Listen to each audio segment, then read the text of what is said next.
Hi all welcome to food for all. இன்றைக்கி நம்ம சேனலில் ரொம்பவே சிம்பிளான சப்பாத்திக்கு ஏற்ற ஒரு சூப்பர் சைடிஷ் ரெசிபி தான் பார்க்க போகிறோம். வாங்க எப்படி பண்ணுறதுன்னு பார்க்கலாம். ஃபஸ்ட்டு ஒரு கடாயில் ஒரு 4 ஸ்பூன் போல் எண்ணெய் விட்டுக்கலாம்.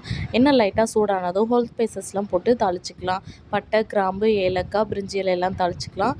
இது கூடவே 2 வெங்காயத்தை நல்லா பொடிசாக கட் பண்ணி வச்சுருக்கேன். அதையும் சேர்த்து வெங்காயம் நல்லா டிரான்ஸ்பரண்ட் ஆகி வர வரைக்கும் வதக்கிக்கலாம்.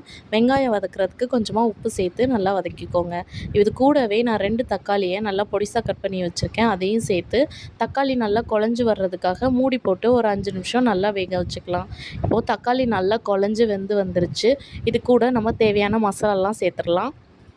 1/4 ஸ்பூன் மஞ்சத்தூள், 1 ஸ்பூன் போல் மல்லித்தூள், 1 ஸ்பூன் சீரகத்தூள், கூடவே ஒரு 2 ஸ்பூன் போல் சிக்கன் மசாலா இருந்தால் அது சேர்த்துக்கலாம். அப்படி இல்லைன்னா ஒரு 2 ஸ்பூன் கரம் மசாலா தூள், 1 ஸ்பூன் போல் மிளகாத்தூள் சேர்த்துக்கலாம்.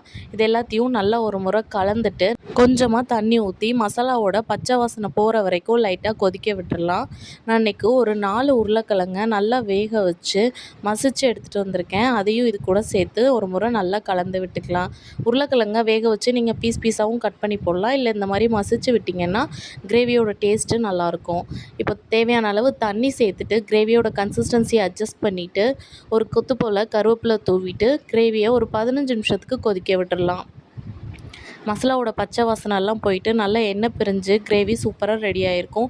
இது சப்பாத்தி பூரிக்கு சூப்பரான சைட் டிஷ்ஷாக இருக்கும். கண்டிப்பாக ட்ரை பண்ணி பாருங்கள். ரொம்பவே சிம்பிளான உருளைக்கிழங்கு வச்சு பண்ணக்கூடிய சப்பாத்தி பூரிக்கு ஏற்ற சூப்பர் சைட் டிஷ் ரெடி. எப்படி இருக்குன்னு செஞ்சு பார்த்துட்டு கமெண்ட்ஸில் சொல்லுங்கள். நம்ம சேனலில் மறக்காமல் சப்ஸ்கிரைப் பண்ணிக்கோங்க. உங்களை இன்னொரு வீடியோவில் பார்க்குறேன். அது வரைக்கும் பாய்.